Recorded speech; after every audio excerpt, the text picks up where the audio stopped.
good evening and welcome. It is the, what is this show? Gosh darn it. This is Paranormal IRL. I don't remember. I'm trying to get John, our guest, connected. It's not working. I don't know what's happening. We haven't had any real problems with this software ever. So I'm not sure what trouble he's having, Britt, but he's telling me he's connecting and he's getting some kind of weird error message. I don't know what this means, so I'm not sure how to handle it.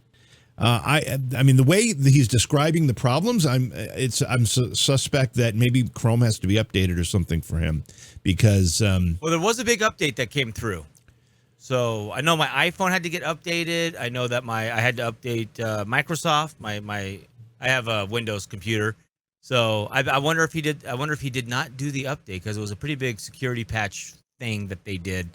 And while you're dealing with John and getting him going, I'll talk about our merchandise.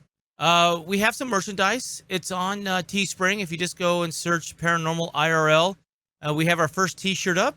Basically, it says UFO is my 3-letter agency. And really, if you think about it, it is, because apparently the UFOs, the aliens, are running this planet right now. Or they're flying by. I don't know which. But every now and then, they'll stop off and they pick a few of us up and they throw a couple back. But they seem to keep the ones that have a full set of teeth. It seems like they only throw back the ones that don't have a full set of teeth. But if you want a cool T-shirt, we have women's shirts, men's shirts. We have coffee mugs. And we are making more shirts as time pushes forward. This is one way that you get a cool T-shirt, and it helps support the show because even though it looks like we're struggling right now with our software program, it's normally pretty bulletproof, but it's not cheap. It's a few $100 a month because nothing. You cannot. Here's the other thing with software nowadays. You cannot buy software. Everything nowadays is a license. You have to license everything nowadays because of the hackers, and also corporations don't want they want to make more money. And if they keep you coming back for more, I guess in the long run, JV, it makes them more money to have you do the $50 every month or $100 every month. Well, it also eliminates piracy in many ways, which has really been the place that software companies have struggled. Once people figure out how to crack, the security on a program, and they start sharing they throw it up on the internet, and you can download it for free, and they lose a lot of revenue that way, which I understand. I don't like this idea of having to subscribe to software and being at their mercy. I much prefer just to buy it and use it. And if I need to upgrade it at some point, I'll upgrade it. But this internet thing has been a cursing and a blessing at the same time. We can go online and basically buy any program we want, get it instantly, and start using it. But the other thing most people have noticed, whether you're playing games or using software like Adobe that we use or vMix like we use, they're constantly updating. Like they have to be updated every third or fourth day. And those updates, and those updates are a pain in the neck. And sometimes they're doing things inside your computer that you don't necessarily want them to do. They're taking control of things that you don't want them to control. There's a lot of stuff going on, particularly when you're talking about Windows. At least every other week or so, I'll come down in the studio, and I never turn these computers off. And I have stuff running all the time. And I'll come down, and Windows did an update, rebooted everything, screwed everything up, moved all my icons all over the place, changed everything on me, as you know, when it comes to mic volume, which, by the way, your mic volume is still low. And it's a problem. Yeah, it was, again, speaking of what you're talking about. Or something, though. Is that you? Oh, that's my air conditioning. When you come off of me, I'll turn it off. Okay. But it's 95 degrees out, and the cave is really musty right now, so I'm schwitzing. See, Gene says turn off automatic updates. Gene, I have done that. It doesn't matter. Yes. Microsoft and Windows don't care.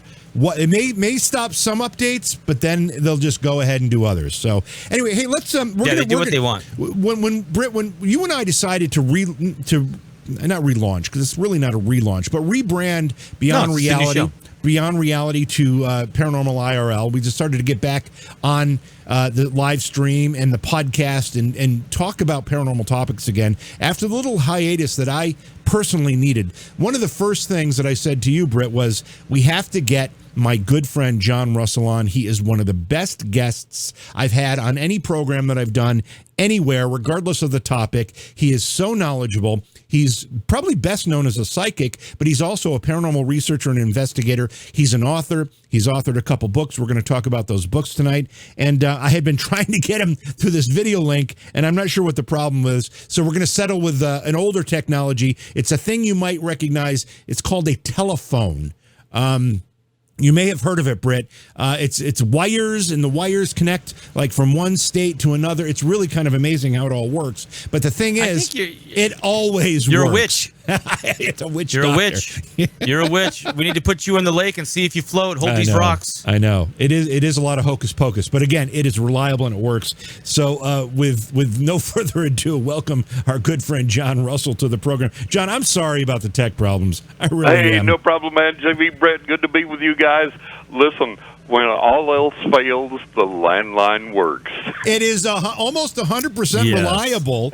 And, I can see you, John. I can see you down there in Florida, like pulling your hair out as I'm trying to text you. We're trying to make this thing work. And I don't know what the problem is, but we can hear you loud and clear this way, and this will work just fine for us. Outstanding. Yeah, I tried everything on the planet, and every microphone and camera configuration, everything, every link and everything else, and it just was like, nope, not gonna do it. So it's like, okay, back to the landline. Well, it must be Russia. Russia must have hacked in. It must be Russia. Russia's hacking us and saying, no, we don't want this to happen because Putin knows this guy's a powerful psychic and he might put a curse on me or something. And oh my.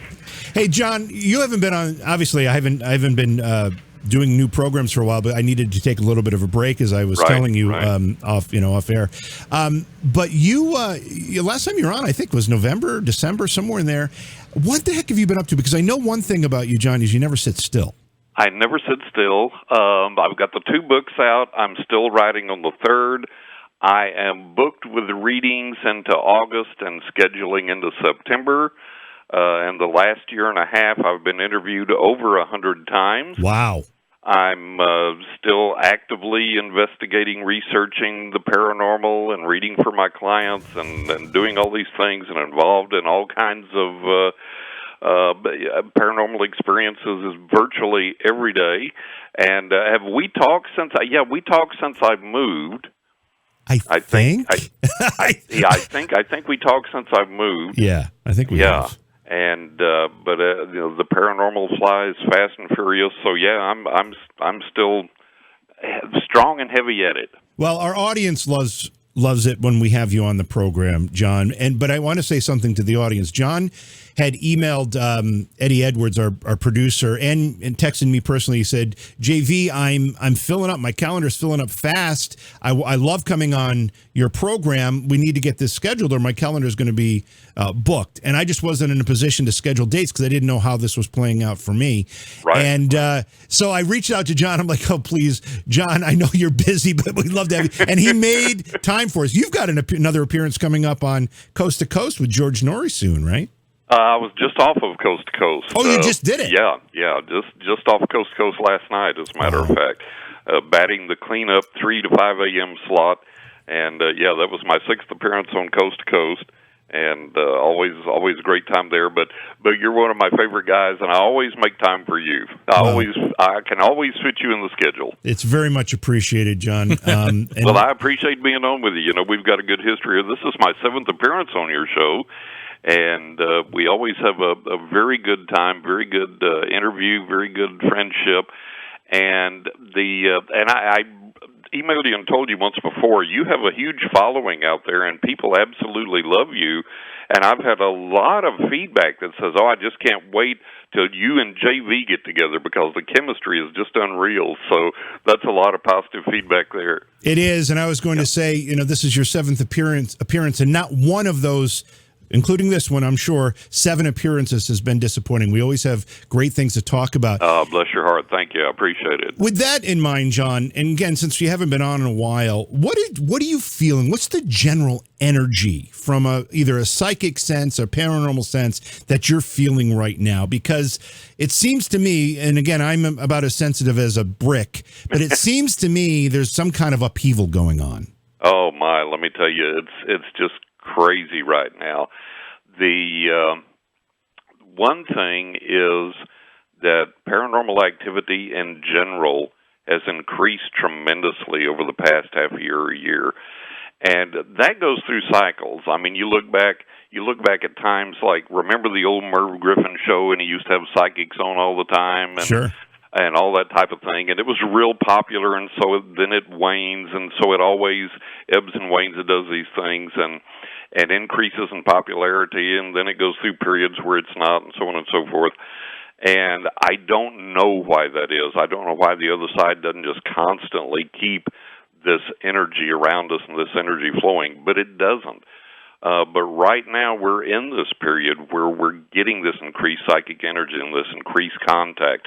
And I think that may be in response to, for example, Russia's invasion of Ukraine, things of that nature, to where the other side is saying, hey, we're here, this power is available if you will receive it and if you'll use it and if you'll focus and concentrate it. And, there's some help here for this. Why is there not more direct intervention? I don't know. That's something we've all wrestled with forever and a day and wish we had the answer to. But I do believe there is intervention from the other side, but I think a lot of it seems to stem from the other side coming through to us and saying, hey, guys, you're our physical force here on this planet, and you've got the ability to channel and focus this energy in positive ways and put an end to some of this stuff, if you will. And I think that's the hope that we have now. That said, it takes way more focus and effort and energy and time than the average person is willing to spend on it. And I'll give you an example. One thing that worked, I was watching an episode of Psychic Detectives a long time ago, and this police force had enlisted the aid of this certain psychic, and she had described this guy and said he was in hiding and so on and so forth. And so she sat down with some friends of hers, and she said, you know what we're going to do? Tonight we are going to send the mental message to this guy. Spirit knows where he's at. We don't have to. We're going to count on Spirit to deliver the mental message to this guy, and we're going to sit here this entire night and bombard him. Now think about that. They foregoed TV and cell phones and music and everything else, and they said, we're going to sit here this entire night and send this message to this guy. You've got to surrender. You've got to turn yourself in. And they did that the entire night. She got a call from the detective the next day, and he said, this guy walks into the police station and says, I'm the one that did this. I have to turn myself in. I have to do this. And so it does work. We have this power that we can exercise. And I think the message the other side has for us is if thousands of us or millions of us were willing and able to sit for hours every day and focus that message toward Russia and toward the other wars and towards the other things that are going on in this world, we have the power to affect that in a very positive way. But it takes a lot more focus, a lot more energy, and a lot more time than people are either have or are willing to commit. And that's one thing that we've discussed before, on the shows, and that I tell my clients, that I tell people, it's like, look, this takes time, this takes effort, this takes energy, and it takes focus. You don't just do it willy-nilly, super quick, and everything's fine and dandy, and you go on about your business. It takes some sacrifice. It takes getting away from the TV and the cell phone and the music and the this and the that and the other thing, and focusing in on receiving this spiritual energy and transmitting it out in positive ways for this positive focus. And it can be done. We had, when I was a teenager, we had a circle or a prayer group, whatever you want to call it, that we had in our home. And people would come in, and the idea that we gave people was, Eckankar was popular at the time, and the Inner Peace Movement, all those things were really going big. And so some people studied those things, some people studied other things, some people were strictly Christian, whatever. We had this really odd mix. It was an eclectic mix, which was actually very good. And what we told people was like, look, if you use Eckankar techniques, that's fine, but don't expect everybody to have to. If you pray, that's great, and if you visualize, that's great, and if you use some technique from Inner Peace Movement that you learned, that's great, or some other technique from some other belief system, that's fantastic. Use what you're comfortable with, but don't force it off on everybody else. Let everybody use what they're comfortable with. But all of those techniques are focused toward one single goal, for example, healing this person or helping this person or doing this thing. And as long as everybody did that and used whatever technique they wanted to use, but the energy was all focused toward this certain goal, we got marvelous results. But then when people egos got in the way, and it was like, well, I read this book and I think we should try this technique, or we should do this, or when do I get to lead a group, or why can't we have it at my house? And the egos got in the way, and then it disbanded and became useless.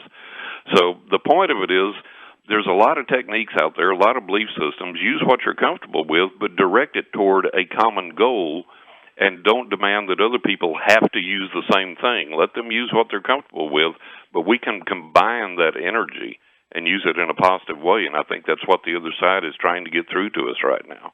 John, what happens to that energy? What happens to maybe the psychic fabric that is kind of behind us or over us or in us all of the time? When you've got such tragedy going on in the world, and there's always tragedy, I suppose, but right now we're being especially focused on the tragedy going on in Ukraine and the war there, and those images that we're seeing from there. Obviously, there's a lot of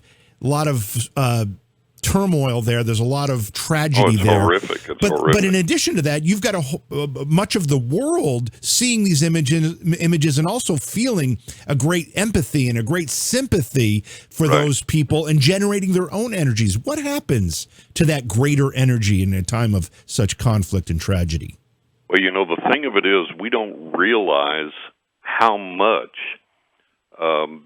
such a tragedy as what's happening in Ukraine, how greatly and negatively that affects the warp and woof of our psyches, of the psychic realm, the spiritual realm, the energies that are out there.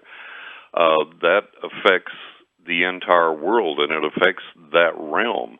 The horror, the trauma, the sorrow, the suffering, everything that is experienced radiates that energy out. And whether we see those images or not with our physical eyes, we're still impacted by that energy that radiates out through the world.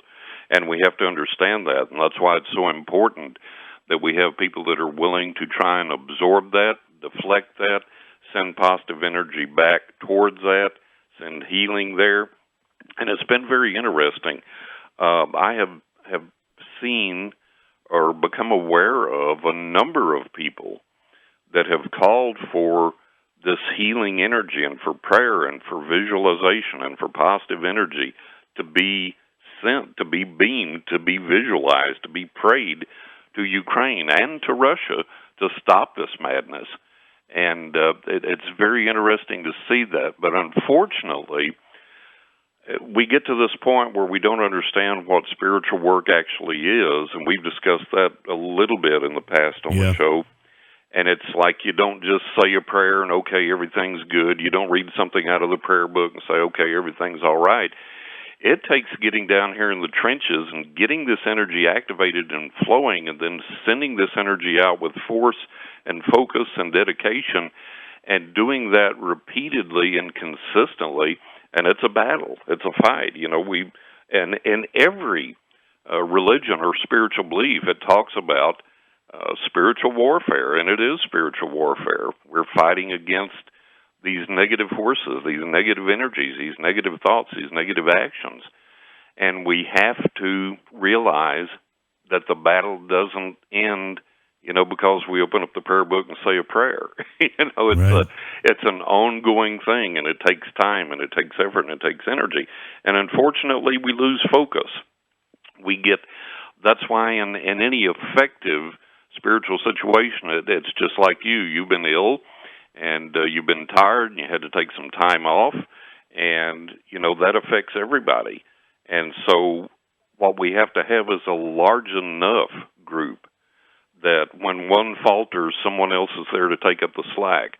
When someone's energy wanes, someone else is there to step in and strengthen that, or supply their own energy in a greater way.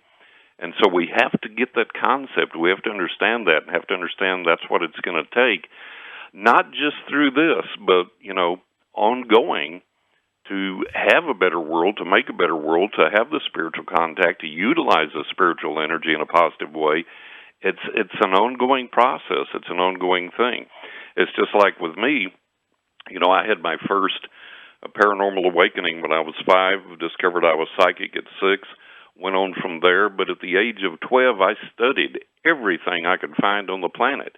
And now I'm 68, I've been a professional psychic for 50 years, and I still continue to research, to study everything I can, to probe the other side, to do everything I can to make the best possible connection I can for my clients, for myself, for the good of the world, to help people, and to understand how better to do this thing. And it's nobody ever becomes a master. There's no such thing as a master. Nobody understands it all. Nobody gets it all. We're all in the same boat trying to do it in a better way, in a more meaningful way, in a more helpful way. But the point is, I've never relented in these 50 years of being a professional, and before that, doing it for friends and family. I've never relented my study and my effort and my outreach and this outpouring of energy. It's not something you reach a point and you can stop. It's ongoing, and people need to understand that. So John, I got a question regarding. Okay, so you just did a pretty long explanation of various people using whatever their belief system is to channel thought, human energy, prayer, right, directed at Putin as our example, right, to change his ways. Now we're sending that energy at him like a missile, just coming in hot and fast. There you go. On his side, he thinks what he's doing is right because he's trying to reconstitute the old Soviet Union. It was his land originally, but he's got his citizens. So his citizens are taking his propaganda that he's allowing on his media, and they think they're fighting the righteous fight, and they're channeling their energy for Putin to succeed and sending their what they feel is positive energy back at us like a missile. So we think we're right. They think they're right. Who is the one who looks at our energies and says, "No, this side's right, that side's right"? Who's the referee in this? I think that I think there is an objective arbiter of ethics or truth or morality, and that is that you can look at a situation and say, okay, and as I've told people, Putin would cut his heart out for Mother Russia. Putin absolutely worships, reveres, idolizes, loves Mother Russia, and he feels very disrespected, and sometimes rightfully so. I remember back during the Reagan era, and he didn't realize he was live, and he was like, I just pushed the button, there goes Russia, That's right. So that type of disrespect plays into it, but you have to get past the did to, did not type thing, because that's what we do. I mean, here we are, we're adults, and we're poking each other in the shoulder on the playground. It's your fault. No, it's not. It's your fault. No, it's not. I did. No, you did. No, I did not. Did to. And we do this as adults, but we do this with weapons. And we're reluctant to back down. We want to save face. We always think that we have the right way. And in utilizing this energy, we have to get beyond the point of nationalism or patriotism or whatever else, and we have to go, okay, in the best interest of everybody on this planet, Russian, Ukrainian, American, so on and so on and so on and so forth, what's the best energy? Where's the best meeting ground? Where's the best place for that to be? And when we do that, we operate on an energy level that gets beyond patriotism, that gets beyond religious dogma, tradition, so on and so forth, that gets beyond the mindset of, I have to take care of this country, and so on and so forth. Now, that's the difficult part of everything, because we're tribal. You and JV are my friends, so we're out together, and somebody harasses you, by God, I'm going to jump in, I'm going to take care of business because you're my buddies, I'm going to take care of you. Somebody threatens my family, they're dead meat. Now, that extends to statehood, Oh, I'm proud to be from Texas, or oh, I'm a California, I'm this and that, and those crazy people up in Vermont. So we're all Americans, but we have these divisions and these schisms among ourselves. We all want to worship God and be religious, but the Baptist church up the street can't agree with the Baptist church down the street, and so on and so forth. And then we extend that globally. And the problem is that with this tribal identification, we are going to defend ourselves. We're going to take care of ourselves. Somebody attacks my home, I'm going to defend my home. I'm going to defend my family. The unfortunate thing is those things don't have to be. We don't have to be tribal. We don't have to be patriotic.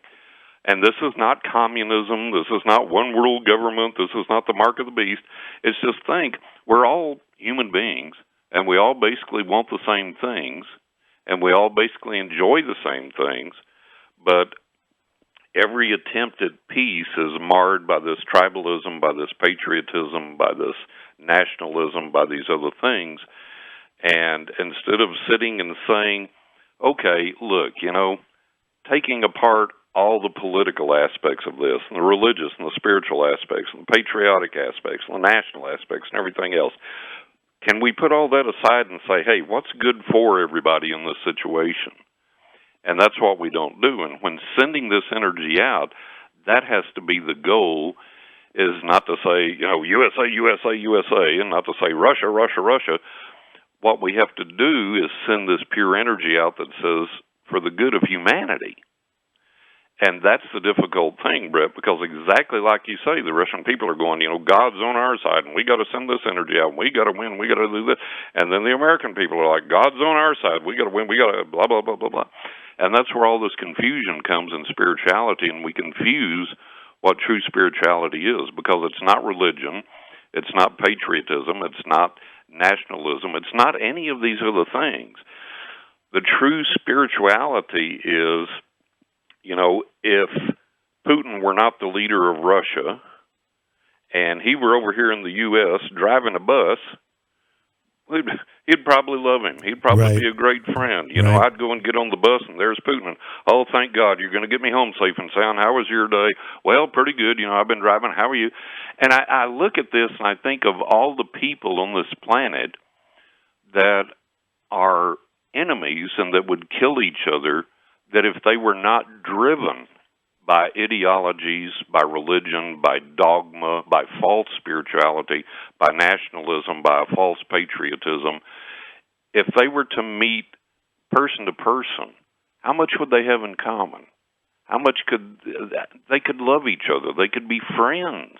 They could be happy with each other, regardless of the color of their skin, regardless of their nationality or anything else. So the thing that we're fighting in all of this is just that, this separatism, this us versus them, the idea of the other. And it always comes to blows, it always comes to arms, and it goes back to one thing that, JV, you've heard me say this before. You could take 10 people and put them together in a group, and all 10 of these people are in good health, no sickness, no illness, no disease. They've all got good, comfortable homes. They've got new cars they can drive. They can get anywhere they need to get reliably. They're in good health, but they've got good health care if they need it. They've got plenty of money. They can take vacations. They can eat whatever food they want. They can buy whatever TV they want. Life is good.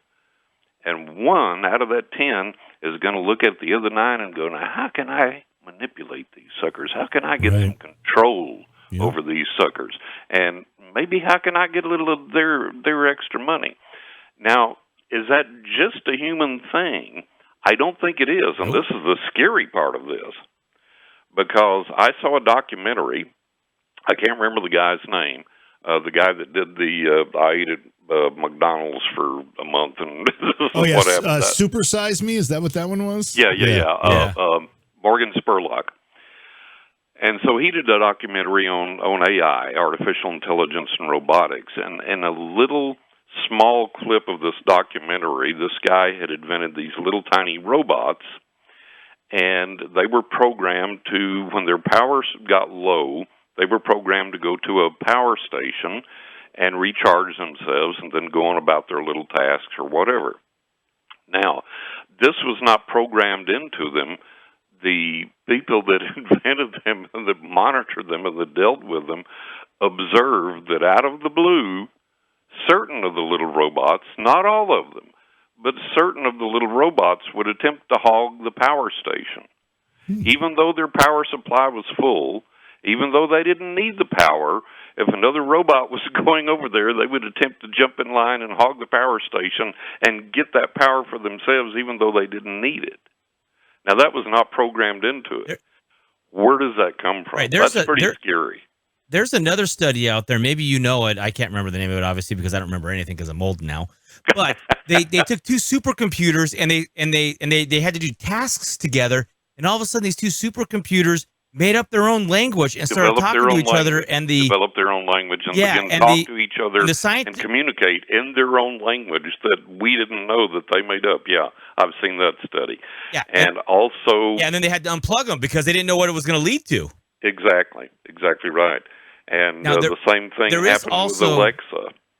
There was an Alexa chatbot or something that told somebody to go and kill themselves, do themselves in, or to kill their parents, or do something. So, where does this come from? The ghost in the machine, that idea. So that energy is out there, and we have to realize, I think, that there is some chaos energy out there, and there is some negative energy out there, or some undirected energy out there that just let go kind of tends to go toward this negativity, and it's in the church, and it's in the spiritual realm, and it's in the psychic realm, it's in the realm of science, and it's in the realm of politics and everything else. And that's what we have to fight against and discipline ourselves against and try and overcome. And that's where the real battle lies. It's pretty spooky when you get to thinking about it. John, introduce the idea of demons and evil to this discussion, this conversation we're having. Where does that fit in? Well, evil I can go with. Demons I don't know so much. We've discussed that a little bit before, and the people that find a demon behind every bush, I can't go with that. I can't accept that. And the people that are into demonology and everything. For one thing, think about this. If you're a quote-unquote demonologist, and you're confronting a demon, and you're commanding that it tell you its name and its function and its purpose, and you're cataloging it and all this. Now, that goes against the very idea of logic itself. If there's a demon, it's a superior, invisible, spiritual force to us. Right. If we're confronting a demon, it's a liar. It's a deceiver. It's deceptive. So we, in our human vanity, think that we're going to confront the superior spiritual being and command it to tell us all about itself and what's your true name and what's your function, and then I'm going to bind you or I'm going to do this. It's nonsense. It's just crazy. It's just ridiculous. So are there invisible beings on the other side of all kinds? Yes, absolutely. Do we know who all and what all they are? No, in spite of all these people that have supposedly cataloged them. No, we don't. We don't have any vague clue. We don't have any vague idea. If you have somebody come up to you on the street, a person in a physical body, and tell you, I'm so-and-so, and I have this authority, and you need to come with me, how do you know? You don't know. How much more so in the invisible realm, where you can't see this person, this entity, this being. You can't validate its background. You can't sit and talk with it physically. You're believing whatever it tells you. Now, we don't do that in the physical realm. If somebody comes up on the street and says, I'm Detective so-and-so, you have to come with me down to the station. Well, no, I don't. On what charge? Right. Where's your badge? Show me your authority. Where's your credentials? That's right. But yet, people will sit there and supposedly talk with demons and accept at face value whatever they tell them. That's ludicrous. It's crazy. It's nuts. So this goes back to when interacting with the other side, being very respectful, being very cautious, being very not skeptical and not unwilling, but just weighing what you're told and then seeing how things come out.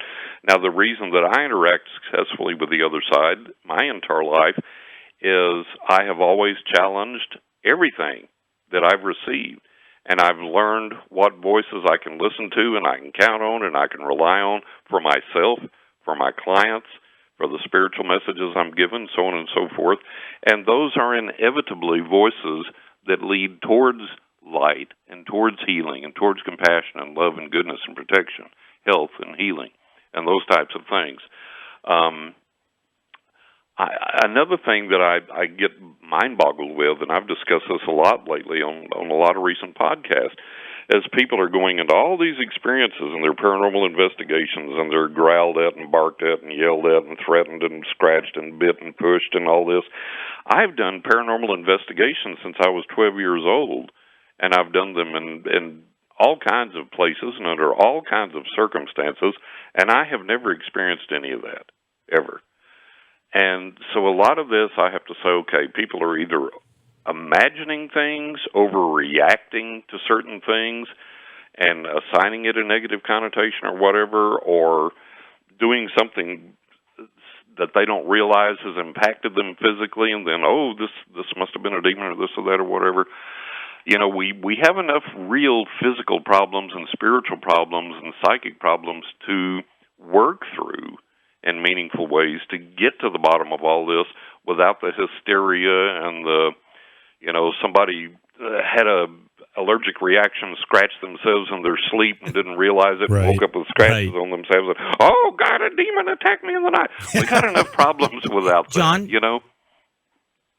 John, is it possible? I mean, obviously we know there are quite a few people that I call it the look at me syndrome. They want to be famous so bad that look at me, look what I got, look what I do, blah blah blah. But is it possible that you haven't experienced that because number one, you've been doing this since you were knee high to a grasshopper. You're experienced at it. You can't be played. You're kind of strong minded and used to this stuff. So whatever the darker side of the other side is, they just give you a wide berth because they're not going to be able to play you. And on top of that, these other people that seem to have these experiences, not saying all of them, but some of them, because they're so new to this, because they're rookies, because they're making mistakes, or because they're just weak-minded, challenged at home, fights, drunkenness, drug addict, whatever, that the demons see, okay, I can probably pick this person off. So maybe they're getting hit while you're not. That could be a possibility, absolutely. And I tell people, I say, look, when you're beginning to seriously investigate the spiritual realm, and the spiritual realm, that's a wide umbrella. When you're beginning to seriously investigate the spiritual realm, or try and develop psychic abilities, or try and develop powers, even if they're good powers, healing powers, whatever, I firmly believe that the other side has firewalls in place and kind of stops you there in a little test for you to pass, to see how far you can go and if you're worthy of going forward and if you need to keep going and what your motivations are and what your purposes are. Because think of this, it's a crude analogy, but it works and it's real. Due to human nature, you just watch us, watch people, myself included. Due to human nature, if we were able to very, very easily begin psychic and spiritual studies and we could rapidly develop the power to harm someone at a distance at will, then we're driving down the road in traffic and we're frustrated and we just had a fight with the wife and somebody cuts us off and you SOB, here comes my psychic power, boom, and I wreck your ass or maybe even killed you or whatever. That's our nature. And I think the other side kind of holds things in check when we're doing this development and we're doing these investigations and we're trying to develop these powers. I think there's firewalls there along the way so that we don't develop that power that quickly, so that we get out in traffic and get frustrated with somebody and cause them to wreck or kill them or hurt them or whatever, because that's our natural tendency. The nicest person under pressure. I had a buddy of mine. This guy I saw was just so stable, so intellectual, so this, so that. And the first time I rode with him, we went somewhere, and the first time I rode with him, he went into these cursing, loud fits of road rage at the traffic, and I was like, oh, my God. You know? And so we all have that propensity, and I I'm think guilty. Yeah. Well, I have been too, and I think the other side has those fail-safes in place, as we grow and as we advance spiritually, and sometimes they have to keep us in check even after we have developed certain powers or certain abilities or certain revelations or certain things, because we all have that capability, so myself included. So that's part of it, I think.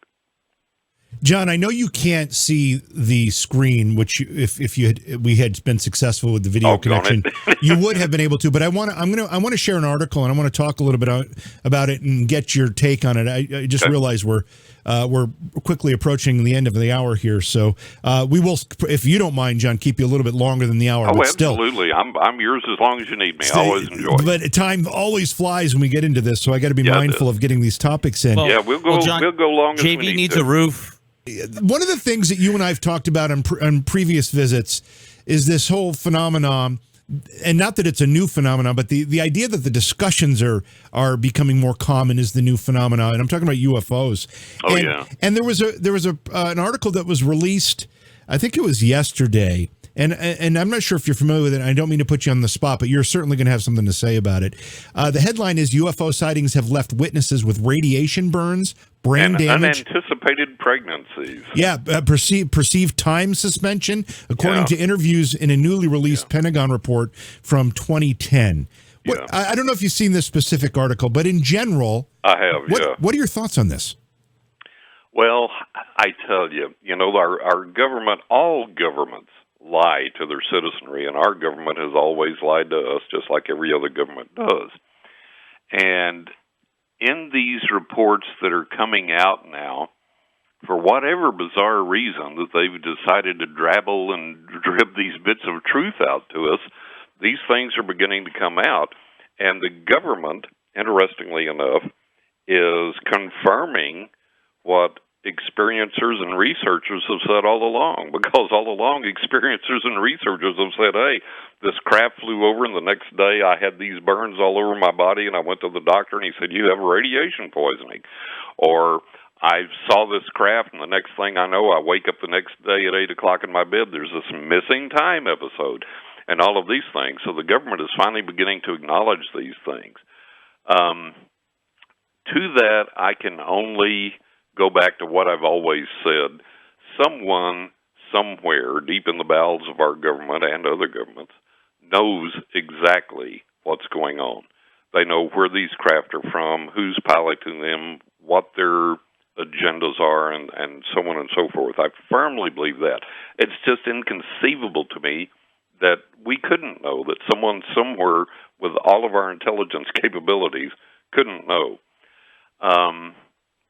Why this is coming out in dribs and drabs now, my personal take is that it's a placating procedure. And what they're hoping is that, they'll give us enough that we'll go away. And I think there's a podcast that I've been a guest on, and they hold this thing called the Big Phone Home. And that's an homage to E.T., right? Phone Home. Mm-hmm. And they get all the big names in ufology from all over the world, and they have this long, full-day event, sometimes 2 or 3 days. Now it's growing. And all these people come and present all their evidence, all their findings, all the information they've been able to get from the government, so on and so forth. Well, the interesting thing was, on this last one, they got a congressman, a U.S. congressman. Oh, wow. Yeah. And the U.S. congressman came on, and he, all balls out, said some very, very, very interesting things.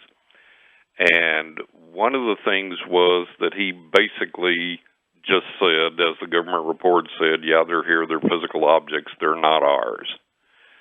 And he is privy, of course, being a congressman, to the full classified report and all these things, and unfortunately couldn't and wouldn't, understandably, break his, secrecy agreement and address that.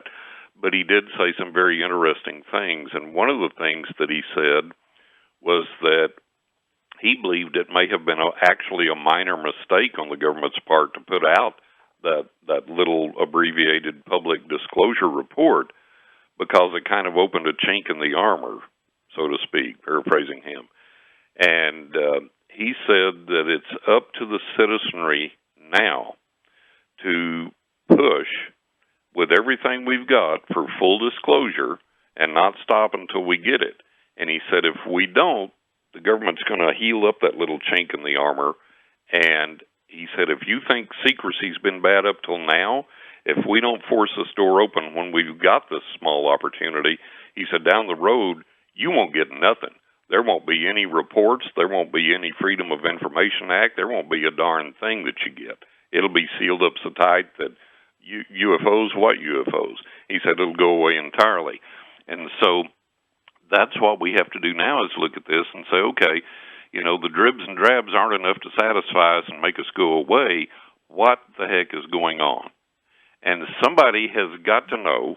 It's just ridiculous to say that we can't know or that we don't have the technology or whatever. And JV, you and I have talked about this before. One of the arguments that the government gives us is we don't have sufficient technology. And when I hear that, I laugh. It's good I don't have something in my mouth. I'd spit it everywhere laughing.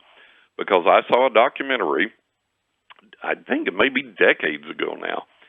And in this documentary, one of our former CIA heads was talking about our technological capabilities. And one of the examples he gave was the old SR-71 Blackbird. Now, for those that don't know, the SR-71 Blackbird was our premier spy plane. It flew in subspace, and it flew so fast that nothing on the planet could catch it. No bullet, no missile, no rocket, no other plane, nothing. Right. Nothing could catch it. Nothing could shoot it down. And he said that during the Blackbird era, that if you were to put two golf balls a foot or two apart on a putting green and the Blackbird flew over in subspace at speed and took a photograph of that putting green, when you developed the photograph, you could clearly read which golf ball was a McGregor and which one was a Titleist. Wow. And he said, that's decades-old technology. Imagine what we can do now. That's right. So that was ages ago I saw this documentary. So if we had that technology then, and he was saying, imagine what we could do now, and that's decades ago, are you telling me we don't know what's going on? We don't have the technology to capture these events clearly and to present them? Of course we do. Now, I keep in touch with a lot of people in ufology and a lot of reliable people in the genre and in the know, and it has come back down through the grapevine from someone that I deem extremely reliable that said that they have a source that said that they have 4K high-res photos of these craft 50 feet off the wing of our fighter jets. Wow. So, wow. Yeah. So this stuff is it possible, John? Yeah. Is it possible, John, that that maybe the drips and drabs are because they're trying to prepare us for the inevitable unveiling of the UFOs? Because it's getting more and more the people, the peasants in the field. I mean, look at the phones that we have, the camera, the iPhone, right. The photos that we can take, how long, clarity. That they're not going to be able to keep this bow on the gift. So they're starting to prepare the battlefield, so to speak, so that when we do finally see the UFO, we don't lose our minds and, start praying to some weird false god. I understand what you're saying, but I don't think so. I think they're trying to placate us in the hope we'll go away. I literally think that's what they're doing in all of this. And the interesting thing is, I've said this before, and I've read a lot of other people that have said this, including some religious leaders, including some scientific people, and people in politics and other paranormal investigators and things that have all said, look, for the most part, if the government comes out tomorrow and says, okay, here they are and this is what's going on, so on and so forth, most of the U.S. is going to be, well, jerks, we kind of suspected this all along, what took you so long, and that nobody is going to panic en masse or freak out or do this or do that, and I don't think they will, for the simple reason that a lot of us have experienced these things. I've experienced several UFOs in the presence of witnesses, daylight sightings, all types of things. And we know they're up there. We know they're flying around. We know these things happen. We know these things exist. And we're not freaking out now. We're just kind of saying, hey, tell us what's going on here. I mean, we're the generation that we're told that we could hide under our wooden desks in school during a nuclear attack and be okay. Right. So, well, maybe it's not. Maybe it's not about. But maybe it's not about us in America, because we are a highly educated people compared to the rest of the world, the Western world, the Western countries. Maybe it's more that the governments of the world, the UNs of the world, they're more worried about the uneducated, I don't know how to say this without pissing off a whole continent, the underdeveloped countries, folks who just underdeveloped. There we go. The underdeveloped third world folks that they don't have the access to the information that we have to on a daily basis. So if they were to see the UFO come in, they are going to lose their ever-loving minds. And there's, several billion of them that we're going to have to contend with. Well, there's losing an interesting their ever-loving minds, because there's a documentary, and I mean, this is credible. It's documented. It's reliable, and I don't remember which country it was in, but it's in one of these underdeveloped countries, and this UFO came and landed or hovered above this school, and all these school children saw it there in this underdeveloped country, and some of them waved at the craft and the people in the craft, and they waved back. And then they interviewed them years later as adults, and they were talking about the impact it had on them and so on and so forth. But at the time of the incident, nobody panicked, nobody freaked out, and later as adults, they were pretty much okay with what they experienced, bumfuzzled by it, but pretty much okay. And, there has been a documented account of UFOs physically attacking people in some quote-unquote underdeveloped country, and I don't recall the country right offhand, but you can research it online and find it pretty easily. And for several nights, these UFOs attacked these people in this village with these rays, and were literally physically attacking them. And those people were like, okay, well, we survived, we went on. So we're a very resilient people, no matter our level of education. Sometimes I think our education gets in the way, and I think sometimes people that are as quote unquote more developed may handle things more easily than we do because they live a little closer to the earth, and it's like, well, okay, here this thing is. I wonder if that was a kid with a magnifying glass trying to, is that how ants see us when we're trying to, hit them with the magnifying glass beam, the death ray that vaporizes them, and then they're freaking out thinking, man, the aliens are flying in. I mean, I always harken back to the Men in Black episode with Orion's belt. The marble was the universe. What if we were just a molecule under the fingernail of some giant creature that we just pray to God he doesn't, clip his nails and clean his, get a manicure or something and wipe us out. Yeah, there you go. Well, we really don't know what we don't know. Yeah, that's it. We don't know at this stage of the game, what the real deal about spirituality is, because all religions fail. That's easily demonstrable, and the problem facing all of us who are inquirers is finding out, okay, just what is all of this? Just what does it mean? What's going on? And what do we have to do to appease what, or not appease what, or how do we do this thing? How do we live? And that's something that we just don't know. It's a difficult reach, and the people that have all the pat answers don't have the pat answers, and that's easily demonstrable. So it's this big search that we're in, and one thing that I know that always wins out is compassion. And if we can demonstrate compassion regardless of what's going on, regardless of whatever belief system we were raised in that we think did or didn't work, put everything aside, politics aside, religion aside, everything else aside, if we can show compassion one to another and care one for another, that's, I think, our prime directive, if there is one. And then with these other intelligences, whatever's going on, whatever's happening there, our government should be open and honest with us so that we can make the decisions as to how we're going to act and react toward that. And, there's just so much, even in the UFO community, there's so much disinformation out there or misinformation out there. So many people claiming to know things that they obviously don't. And, over and over again, we get the people that, I've met the aliens. They're going to they're going to reveal themselves in 2 months, and da-da-da-da-da, and of course that's all nonsense and never happens.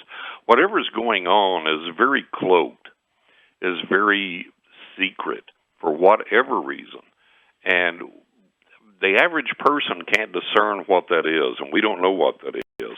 And it's like, JV, when you had Rob Schultzke on your show, the MUFON field investigator, and he said, where's the story that I was lost in the woods at night, and this UFO came over, shone down a beam of light, and guided me safely out of the woods? Where's that story? We don't have those. We have abductions, radiation burns, missing time experiences, cattle mutilations, and so on and so forth tied to these things. So there's this whole big thing out there that we're trying to figure out and trying to come to grips with, and instead of our government helping us and coming clean with us, which they don't, go back to the Tuskegee experiments, all these things are in our way, impediments. And, we have to, there is a cabal of people, not just in our government, but in the world, that views themselves as superior intellects, superior genetically, superior this, superior that, whatever. And for those of us that, for whatever reason, we're not able to rise to those ranks, then we're the ants under the microscope, in the magnifying glass with the sun's rays. We're dispensable. We don't understand. We don't know as much. We can't comprehend as much, which is ridiculous. The Mensa Corporation, the Mensa organization, which accepts people with genius IQs, has janitors as well as heads of corporation as members that have genius IQs. So you can have a genius IQ and you can piss off the wrong person and be denied the right position, the right job, the ability to advance or whatever, this, that, and the other. Doesn't mean you're ignorant, doesn't mean you're stupid, doesn't mean you're incapable of understanding. Just means you didn't get the breaks and somebody else did. And the people that get the breaks treat those of us that haven't got the breaks as inferior, and that's not the case. And that's another thing that we fight in this whole thing is, well, we're going to tell you what's good for you. Well, I know what's good for me and what's not. I'm capable of figuring that out for myself. And that's a problem with our government. I mean, with what we've experienced over the last 7 years, I'm not going to go down the political road, but the last 7-ish years, we have learned that our 3-letter agencies are actually really filled with incompetent personnel at all levels. So. That yeah, are tremendously so. We seem to hire the dumbest among us, and then they hire even dumber people because they don't want to be replaced. And now we have these self-aggrandizing, self-serving, petulant little bureaucrats that are in charge of this super secret UFO stuff that they don't want us out in the fields to know about, because I think they want to keep the power to themselves, and they think that the more they know and the more that the power that they have, and if they can get their hands on that alien ray weapon, that then they will be able to rule the world like the dictators they want to be. Exactly.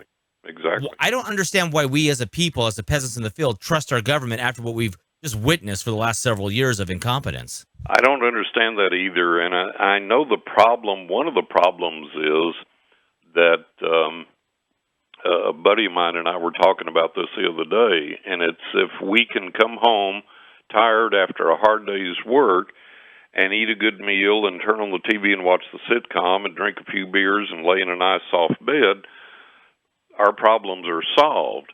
And we have this thing that as long as we're not under duress of some kind, everything's okay.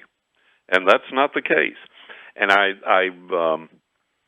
in one of the history classes I took in college, this professor was saying that they built the bathhouses in Rome to kind of keep the common people unaware of how bad off they really were, while the elite enjoyed and spent their wealth. And the idea behind these bathhouses were you would come, and it was communal, and you'd meet your friends and neighbors there. You'd get in this refreshing, cool water and sit there and relax and talk to your friends and neighbors, and they had a library, and there were books there, and you could read, and they had food, and you go, wow, this whole great experience for me, for little old me, wow, here I walk up the dusty road and come in here, and I get in this cool, soothing water, and oh, there's my neighbor, and we talk, and we laugh, and I can go get a book and read it, and oh, here's something to eat. And the whole idea behind this supposedly was placating, the common man, so he didn't realize how bad off he actually was. And I think that's kind of what takes place with us nowadays. It's like we have these billionaires and millionaires and the government and all these powers telling us how good we have it, And in the meantime, they're firing up the jet and going to France for pancakes or whatever, crepes. And, we're sitting here going, can I get fries at McDonald's with my burger? And we think we've got it John, good if we can. And to be honest with you, John, I would be okay with that if they would just leave us alone. Work hard, come home, you raise your family, eat a good meal, go to bed, repeat, wash, repeat, rinse, repeat. I would be fine with that, but the problem is they want to tell us what to eat, how to eat, what to wear, what the words we got to use. They want to be in our lives so much. It's like, God, aliens, please come take these people off our planet. I know, because it's like a total control mechanism, and it gets worse, and it gets worse, and it gets worse. And, I'll tell you the thing that, for me, put the conspiracy theory realm into the gold standard, because all through the years it's always been the status quo to make fun of the conspiracy theorists, and there are things that you look at and you see that it can't operate unless there are forces behind it directing it that way. I mean, think of the Hunt brothers trying to corner the silver market. They manipulated the market, and these forces are capable of that and are behind that. But it's become popular to sneer into, conspiracy theorists, you're so silly, you're so stupid, you're blah, blah, blah. And now, what's really interesting to me is I have friends that are highly intellectual, not pseudo-intellectual, but highly intellectual, and common sense thinkers, and qualified, and very, very highly educated with multiple degrees, and great experience in the world at large, and a lot of different areas, that are now coming to me and saying, hey, this is happening, and it's a conspiracy theory. What they're saying is the government is doing this, or the politicians are doing this, or science is doing this, or whatever's doing this, and here's how they're doing it, and this is the end game of why they're doing it. And these are people that are like super intellectual, super reliable, super stable, and they're saying, hey, I'm seeing this. Whereas the man in the street used to see it and go, God, look at what's happening here. They're trying to control us. And everybody's like, you're out of your mind. Now the people that are really up there in intellect and up there in the know and up there in contacts are saying, hey, these people are trying to control, manipulate everything that we do. So that is happening. And again, it goes back to fighting that spiritually, because we don't have the power physically. We don't have the power economically, but we have the power spiritually, if we'll connect with that and use that spiritual power and focus it against that to help us resist that, while we're trying to resist it politically and economically and all these other ways. John, I just want to kind of close out the discussion here about this article that we were talking about, and we're almost out of time. But one of the problems, and maybe you've done more research or talked to others about this report and this information that has come out in this report. But one of the problems is, again, we're relying on basically eyewitness or experience or testimony. Did they go into any of this in research, maybe some medical histories of some of the people who claim to have had these burns, whether they're radiation or other effects that they could be documented medically, and see some records to kind of back up some of these claims? Or are we still having to rely on just, basically a statement, or even sworn or otherwise, from somebody who say they experienced these things? Well, this goes back a long, long way, JV. There have been documented medical records going back for decades and decades now, where people experience radiation burns and all these type things and so on and so forth. There's been medical documentation that that's been a reality and a fact going back for decades. So this is nothing new. The thing is that the doctors that have examined these people and said, yeah, they've got radiation poisoning or radiation sickness or radiation burns or whatever, they're stymied as to why this comes about. And, the people haven't been exposed to any normal sources of radiation or anything else. And so the doctors are like, well, yeah, it's radiation poisoning, radiation sickness, radiation burns. We don't know why, but it is. And the people are saying, well, I was under this UFO for 10 minutes before it flew away, and then I woke up the next day, and this is it.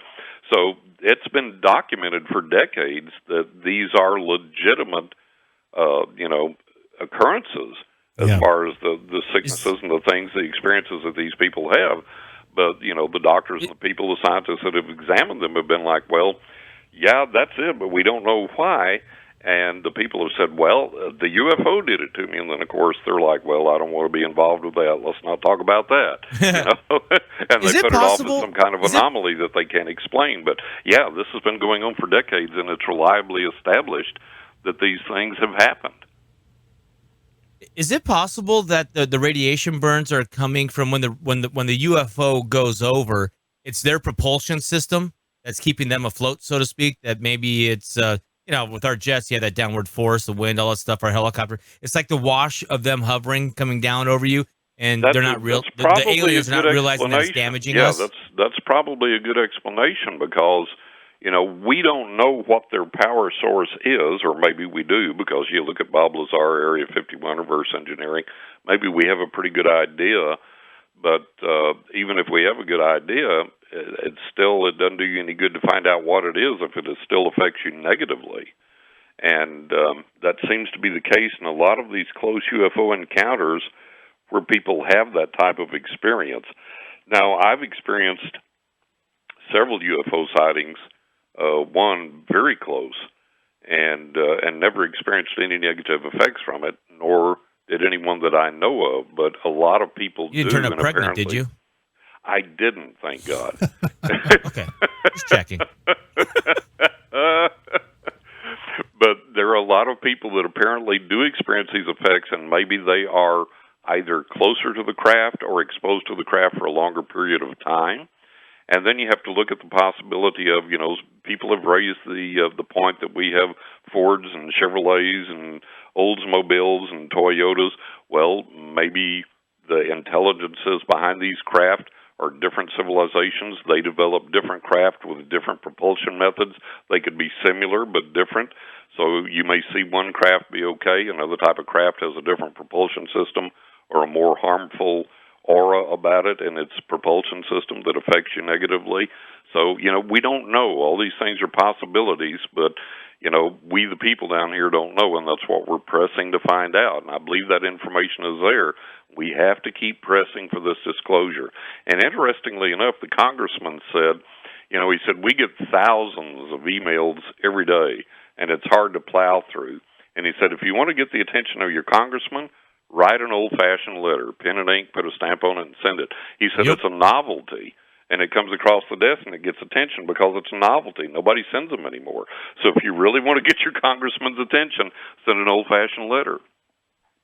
I just to point out, related to the question that I asked that John so aptly answered, this article does say that the 2010 report that had been released here compiled 42 cases of adverse physical effects from medical files. So those came directly from medical files. And then 300 cases from unpublished reports. So those would be more anecdotal in nature. There's so much more we should go into in this, John. And I'm looking at my list of topics that I wanted to cover with you tonight.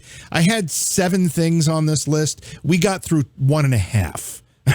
Well, before we sign off, let's do one more real quick. All right. Well, yeah, we can do that. I wanted to get your opinion on, you've talked about Skinwalker Ranch at some length. There's a television show that is I guess, seemingly successful. I haven't watched it, but they're doing a lot of work there. Anything impressing you, whether it's from the show itself or just what you're hearing from Skinwalker Ranch? Well, there is, and I have communicated with Brandon Fugel on Twitter a couple of times. Oh, nice. And communicated with him on a podcast he was on. I have watched all of the episodes of Skinwalker Ranch, and they are getting phenomena on camera, on sensors, on all these recording methods. They've gotten video of UFOs in the daylight now several times. They have one of the most interesting things to me. I tweeted this to Brandon, and I've told everybody. I said, look, scientific instruments measure that there's something going on, but they don't tell you what's going on or why. And for that, you're going to have to get a good, honest-to-God, reliable psychic and get them out there to communicate with these energies. Who are you? Why are you here? What are you wanting to communicate? What's going on? And that's when you make your progress. And lo and behold, they got the rabbi out there, the guy you see on History Channel, all the time. They got him out there to open up this portal. And so he sat down, and he told him, he said, there's a lot of ancient spirits here on this property. And he discussed some other things, and he sat down, he had this ritual to open up a portal. And they had cameras on the whole thing and everything. And when he did the ritual, completed the ritual, on the cameras you could see this portal open. You could see a change in what the camera was filming. And they had thermometers there, sensors there, and the temperature immediately dropped something like 20 degrees. And not only did it register there, everybody could feel it. So he did this ritual. He opened up the portal. There it was. And so these things are actually occurring there, and they're doing more and more research. But like I say, the science is fine, but you have to couple science with the spiritual dimension, with a good psychic, a good medium, or whatever, and you have to continue that in your research. Because it's just like if you do paranormal research and you use a REM pod, and the REM pod goes off. Well, who set it off? Why did they set it off? Why are they there? What are they trying to communicate? Are they going to be there long term? Are they there short term? Are they passing through? And for that, you can't use science. You got to have a psychic. And so everything that's happening there is legitimate. It's real. Marvelous, bizarre stories have come out of there for decades, but now we're seeing these things captured on film as in real time as they're there. And this continues. So it's definitely worth watching. It's definitely real.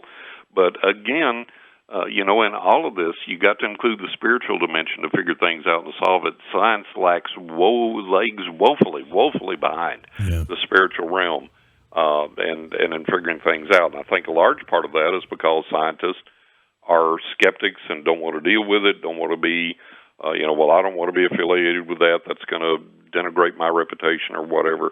But that's what it's going to take to really make this progress. And just take a few more seconds. It's like EVP, electronic voice phenomenon. We hear these things. We don't know what frequency these voices are using.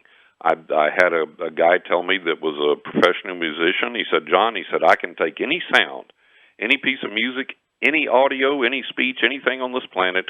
I can put it in the software. I can do anything on the planet with it. I can manipulate it any way, upside down, backward, forward, whatever.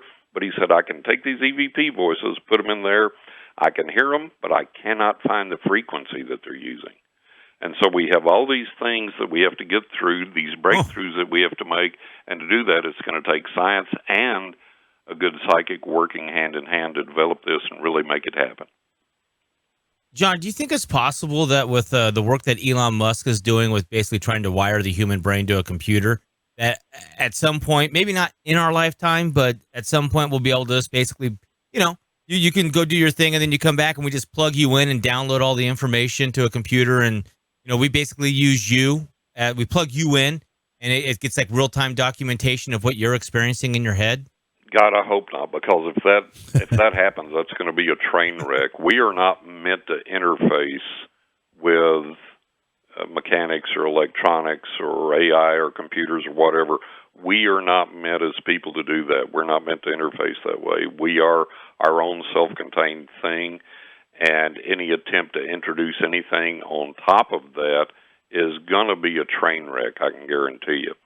The thing I worry about... Where does that line... Where does that line stop at when it goes from good, like the cochlear implant for a human to be able to hear? Is that good? Right. Because that's technically a device you're implanting on you. Yeah, those types of things are good, but still you're messing with the natural order of things there. Now, you can mess with it in a good way, and I say that's okay, but I think there has to be a line of demarcation there where we say, okay, we can't go beyond that. Because, again, you get in all this uncharted territory that you don't know what's going to happen.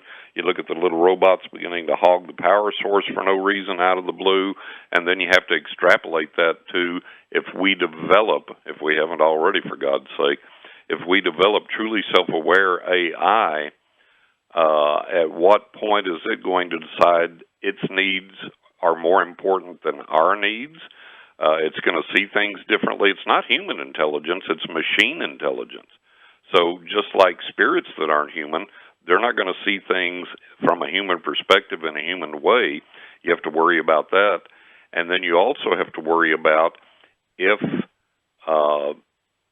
people and if objects can be influenced, which they can, by these forces from the other side. I mean, invisible ghosts can slam doors, can produce aromas, can make sounds, can cause objects to move.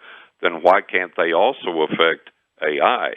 So if you have an autonomous AI, who's to say that some spiritual force on the other side that may be one of these negative forces we've talked about, one of these chaos forces, all of a sudden starts influencing and directing this robot, this AI. So there's a lot of things there that we need to be very, very cautious about. We're playing God in areas that we don't have the smarts and the capability to play God in.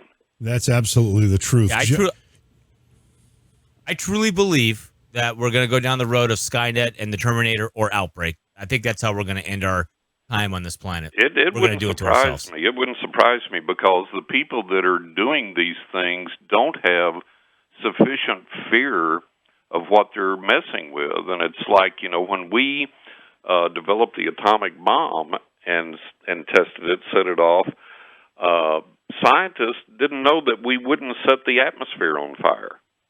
And they didn't know that we wouldn't set off a chain reaction that couldn't be stopped that might eventually destroy the universe. And what did we do? Push the button and let's find out. Let's gamble anyways. So that's our problem with all of this is we think we're so smart and we're so capable and we can control all this. We don't have a clue. John, time flies by. We got to 2.5 of the bullet points that I had here, so we have plenty for the next time you're with us, which hopefully won't be so much time passing in between your visits. But let people know, I mean, you've got 2 books out, right? Riding with Ghosts and Knock in the Attic. Where can people get the books that you've currently got out or when your next one's released? And how can people contact you if they're interested in maybe a private session or reading with you? Yeah, if they want a reading, they can go to johnrussell.net, and up there by my picture, there's a little graphic of each book's cover, and you can click on that. It'll take you to Amazon. You can order it there. The books are available at Amazon, Barnes & Noble, Books A Million, a lot of other places online, A-Books, a lot of small independent private bookstores and stuff. So you can get the books there. And again, if you're interested in reading one or no more, johnrussell.net. Terrific. Thank you, my friend. And I really, really appreciate you making the time. I know how busy you are, and it's really it's heartwarming to know that you were willing to make the time for us tonight. More than happy. It's great to talk to you guys. We'll do it again soon. We absolutely will. I'm going to hold you to that, John. I love having you on the program. We're going to take a quick break. We'll be right back. Thanks for helping in the garden, baby. No problem. I got to go again. Again? Hey, wait a minute. Crapco presents. It's the Crapco Turtleizer. The Crapco Turtleizer. Make your duty do its duty with the Crapco Turtleizer. Turn regular household human waste into fertilizer for your lawn or garden. We all do it, so we may as well get some benefit from it. My tomato plant's never been more juicy. Thanks, Turtleizer. And finally, my cucumbers are bigger and firmer than ever. I can't thank you enough, Turtleizer. Thank you. immaculate. And it's 100% natural. And the Crapco Turtleizer works great with houseplants, too. Don't my begonias look beautiful? Yeah, I've never seen them flower like that before. But what's that smell? The Crapco Turtleizer comes with all the things you need to make your morning chore into a whole lot more. Like a hardy, stain-resistant net, A supply of Turtleizer reusable storage bags. a copy of People magazine, And an Ocean Breeze air freshener. The Crapco Turtleizer. use it as a school project. Have the neighbors over for a Turtleizer party. Bring it to Grandma's for the weekend. Use it near kill-fired ceramics. It's a big help when potty training. And don't forget those romantic dinners for two. Baby, this salad is really good. Yeah, I grew it myself with the Crapco Turtleizer. Thanks, Crapco. Start a small business for the wife by selling your extra Turtleizer to the neighbors. What's the scoop with your poop? Don't flush all those goodies down the toilet. The Crapco Turtleizer. The Crapco Turtleizer is available for a special limited time price. And get this free bathroom decanter to store your Turtleizer materials. The Crapco Turtleizer may cause unpleasant odors and a rash. Get yours today. Nothing like the Crapco Turtleizer. Our perennial sponsor here, Crapco, always has some great products and great things to talk about, just like the Turtleizer. What the hell is a turtleizer?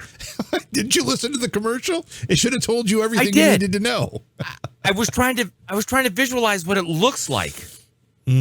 Well, it comes with a scoop, What is a net to capture the material that you need, and you put it in a little bag, and it composts to fertilizer. I'm assuming. I don't have one, so I'm not sure.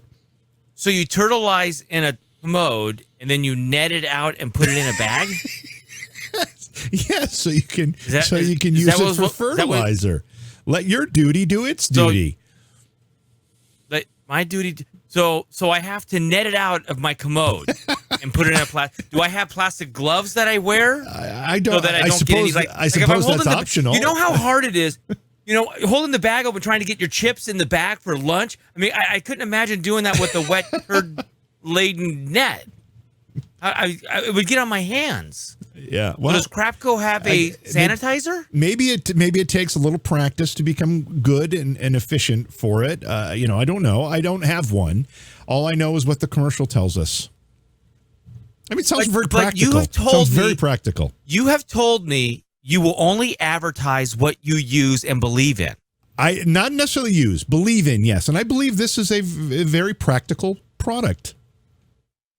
So have you done any studies on if people are netting out their turtleizer from their commode and it's not going to the city filtration system, will we save tax money? Well, that would be nice. Reduce the strain. Reduce the strain on the wastewater facilities. Absolutely. By the way, did you take a curiosity pill today? You're very inquisitive today.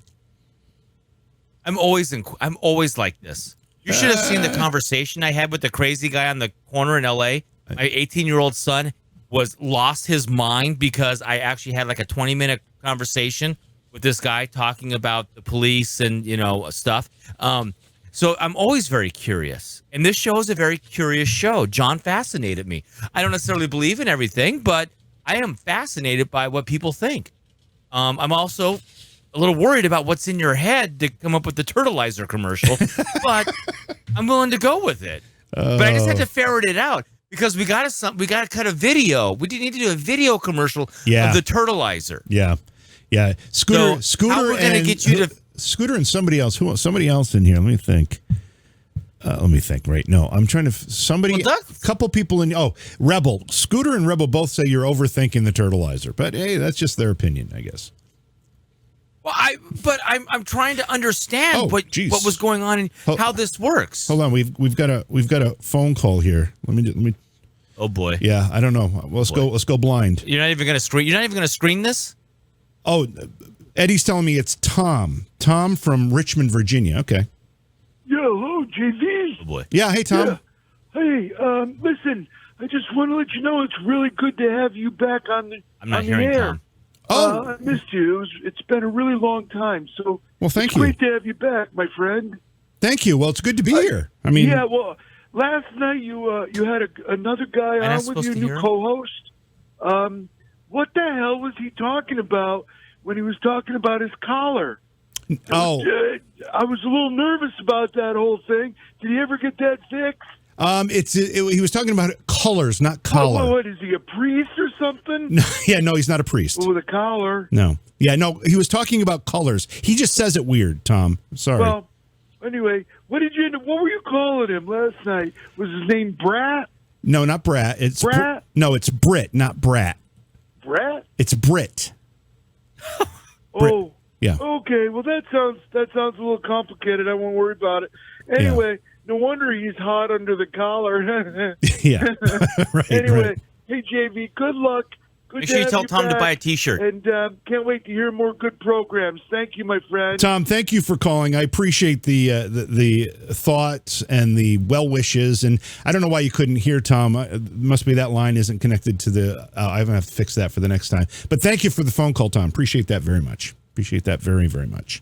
He had a little problem with the way you were pronouncing collar, or the way you were saying color, and you were saying collar. He said he wanted to know if you were a priest or something. Oh, I am a priest in my own head, but the problem is on his side. I talk fine. I understand exactly what I'm saying. You do. Whether you're using actual words or not, or you're finishing sentences or not, you know exactly what you're saying. You're very good at that. If you can't keep up, I can't help you. Keep up. I think fast and I talk faster. Yeah, I know. What is going on? It doesn't always make sense. I don't know. Chat's losing their mind. Apparently, you broke me. The turtleizer. The turtleizer. We're gonna have fun. We're gonna have fun. We're gonna have fun. All right. So Chad is pressing for a couple of trivia questions to end the show tonight. So let me grab my handy dandy trivia. I got one. I got one right here. I got one right here. What year was the turtleizer invented? What year was the turtleizer invented? Do you happen to have an answer for that trivia question? Do you know? I do. You do? You know it? Yeah. Okay. It was the year you put it to tape. I don't know what year that was. I was going to ask you. So you don't know. I think if I have to remember correctly, I think that was probably created in 2018. Maybe no, 2017. That was definitely 2017. 5 years ago. I'm going to make this thing. I'm going to make a prototype. I am going to make a prototype, and I will film my construction and practicing with it. But I'm not going to use human turtleizers. I'm going to use cat turds because I have a cat, and we have a lot of cat turds. So I'm going to practice fishing it out of the commode, the cat turds. Oh, that's going to be fun. That's going to be fun to watch you do that. Yeah, Mary Grace, you got it right. Did you do that? Did you guess, or did you remember that? It took me a while to remember it. All right, couple trivia questions to end the show here. We've gone long, but John is such a great guest. I love having him on the show. Okay, question number one. According to Sir Paul McCartney, which Beatles song contains a sound that only dogs can hear? Scooter, you better get this. According to Sir Paul McCartney, which Beatles song contains a sound that only dogs can hear? And I don't know the answer to this, which I'm a Beatles fanatic. And I know a lot about the Beatles, but this one I don't know. I don't know what it is. Does it have anything to do with the turtleizer? No, but I have a guess, and it's going to be a song on the White Album. It's going to be a song on the White Album, is my guess, or maybe Sgt. What group is this? Did you just say that? Yeah. What group are we talking about? Did you mean that when you said that? It's the group that did Stairway to Heaven, right? One thing we probably haven't. No, they were the ones walking across the crosswalk, right? We probably haven't talked about this a lot, and we probably should have had this conversation before we started doing any shows together. I take the Beatles very, very seriously, and I get very offended if people don't know who the Beatles are. I take it very personally. So you're saying they did? So you're saying they didn't sing Stairway to Heaven? Oh my God! I'm about to mute you. I'm about to mute you. Yeah, see, Iowa Joe knows. He says, "Uh-oh, JV's going to beat up Britt." And Breaking is like, "No, Britt, no." I know nothing. I know nothing about music when it comes to music. And I also am not very good with sports. I do know one thing, that the group, the Beatles, right? They sang Hotel California. Oh my God, I'm going to smack you. And then you're all the way across the country, and I'm still going to reach out and smack you. Okay, so the answer's coming in. We've got A Day in the Life. That's a great guess. Yellow Submarine. Scooter says A Day in the Life too, and Scooter's my go-to on this. Let's see. What? Any other guesses? Okay, one more time. The question is, according to Sir Paul McCartney, which Beatles song contains a sound that only dogs can hear? They were the group in that movie, the Sgt. Pepper's Lonely Heart Band, right? Don't. Right? Don't. Right? They were in that movie, right? No, they were not. And they had all the... Okay, Britt. Who was in that movie? Well, Peter Frampton and the Bee Gees were in that movie. And they were... Sgt. Pepper's Lonely Heartstone Band Club, whatever the hell it was? Sgt. Pepper's. Great music. Yeah, it's all Beatles music. From the album Sgt. Pepper's. That wasn't the Beatles playing it? No, not in that movie. There was all cover versions of those. I know. Lucky. Shut up, Britt. I know. That's what I'm trying to say right now. No. I know. It's my microphone. I paid for this damn thing. All right, let me get through this question, please. My God, you're not only a curious cat tonight, but you're a chatty Kathy, too. According to Sir Paul McCartney, which Beatles song contains a sound? I'm going to guess Revolution Number 9. That's my guess. The answer, Scooter got it right, and Amanda got it right. Several people got it right. I didn't. Day in the Life, which is on the Sgt. Pepper's Lonely Hearts Club Band album. The high-pitched whistle is beyond the frequency range that humans can hear. There you go. Nice. Interesting. Nice. So everybody in chat, if I end up on first 48, we know why. All right, second question. A unit called BED, B-E-D, is sometimes used to measure doses of radiation. What does BED, B-E-D, stand for? BED, B-E-D. And in this, just so you know, I don't know if you can see this at that distance. No, probably not. No. This camera doesn't autofocus. BED is capitalized. B-E-D, all three letters are capitalized. B-E-D. Big effing dead. Yeah, I don't think that's it, but good guess. A unit called BED is sometimes used to measure doses of radiation. What does BED stand for? Banana. You're going to be in bed if you get hit with this dose? Banana equivalent dose? Not trivia answer, but Hershey Kisses are a conspiracy. They wear little tinfoil hats. That's funny. Something emitting device. Like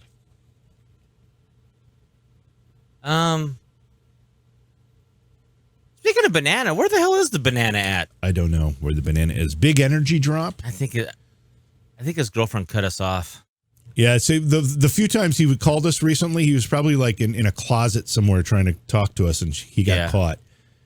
Something dosimeter. What are angstrom units? I have no idea. That's distance in space. Yeah. All right. So the question was, a unit called BED is sometimes used to measure doses of radiation. What does BED stand for? Holy crap. Who said this? Amanda, you knew this or did you look it up? Are you cheating, Amanda? The answer is banana equivalent dose. Bananas contain a radioactive isotope, meaning that a single banana contains a very tiny dose of radiation. Huh. Do you know that? Where the hell does the banana... No, but where does the banana get the radiation from? From the isotope. It contains a radioactive isotope. It's just like as it's growing, it collects the radiation from the soil from the air? or wherever. From the soil or wherever. Yeah. Huh. Yeah. I had no idea. I didn't either. Last question, and we are done for the night. Here we go. What famous athlete came up with the following famous saying? Oh, this one's easy, Britt. This one's easy. You said you didn't know a lot about sports. You're going to know this one. What famous athlete came up with the following famous saying? Float like a butterfly, sting like a bee. That's the sport where they're on two sticks and they go down grass? Jump real far? Two sticks, go down grass and jump. Little is that like stilts tumbling? I don't know what that sport Maybe is. skiing? I don't know. Yeah. Actually, I do know who that is because I watched a lot of him when I was growing up because my dad was huge into boxing. My dad was too back then, too. My dad was too back then. Yeah. He wasn't later in life. I was like 9 years old. I'm watching Sugar Ray beat the shit out of people. Sugar Ray Leonard, yeah. Wow, my first cuss I know. word You know tonight. what? Wow. You promised me you weren't going to swear on this show, and both episodes so far we've got profanity, and I only one per episode. Yeah, but one is all it takes. I go from 742 to 1. One is all it takes that we have to put the mature rating on the video. Although I think the S word, I've heard that in Disney movies now. So seriously, yeah, like animated movies, or are you talking about Disney produced adult movies? Disney produced type movies and stuff. Yeah, like with The Rock and stuff like that. Thank you, Iowa, for pointing that out. It's Cassius Clay. It's Muhammad Ali. Man, he was amazing to watch, especially when he would just run his mouth and just get people all wound up. Yeah. I loved watching him. He was great at that, just motor mouthing.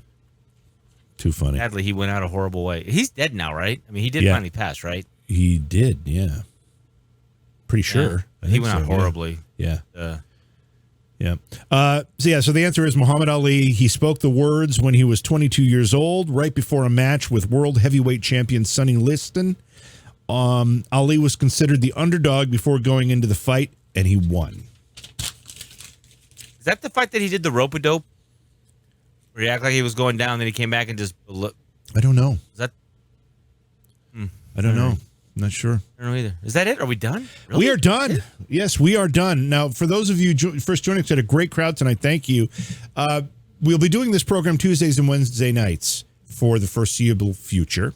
We encourage support. There's a couple of different ways you can support us. Obviously, during the live stream on YouTube, there are super chats available. We would appreciate those. If you're listening to this as a podcast, you can go to the description of the show in the podcast app, and you can click on a link that allow you to support the show on a monthly basis, like 99 cents a month is one of the options. And we do have a couple people I would like to recognize for having done that already, which is just terrific. One of them is our good friend KK Bollinger, and I say that because KK Bollinger also supports the Independence Gang podcast that we've done. And then also Pamela Buttles. Thank you for your support, Pamela and KK Bollinger. We appreciate it very, very much. We do. Another way is, and Britt just put the link into the YouTube chat, is you can go to the merch site. Yes, we have a merch site on Teespring, and we have some T-shirts up there. And JV came up with some really clever T-shirt verbiage that I'm going to be working on and getting up into the store. And this way you get a cool T-shirt to wear, and it helps support the show. Because believe it or not, the software that JV and I run, we spend a lot of money a year. Like to the point where his wife, my girlfriend, looks at us and goes, "You spend how much to do what?" So every little bit helps. And plus, JV and I, we really want to travel, and we want to figure out how to do these paranormal investigations live, where you folks in chat can actually interact with us, and we can, ask the questions that you want us to ask, and go in the doors or down the hallways that you want us to go down. And that's going to cost money. So any help is greatly appreciated. We're going to do it regardless, but if you want to help, we would definitely love that. Yeah, and we also will be taking phone calls on a more regular basis, too. I know we had Tom call in tonight, but we'll be taking calls on a regular basis for our guests and just to chat with us, too, when it's appropriate. We'll do all of that stuff. So be ready for that. So, again, thank you to everybody for joining us tonight. And as far as this show goes, we will see you next week, Tuesday night. Thanks for being here.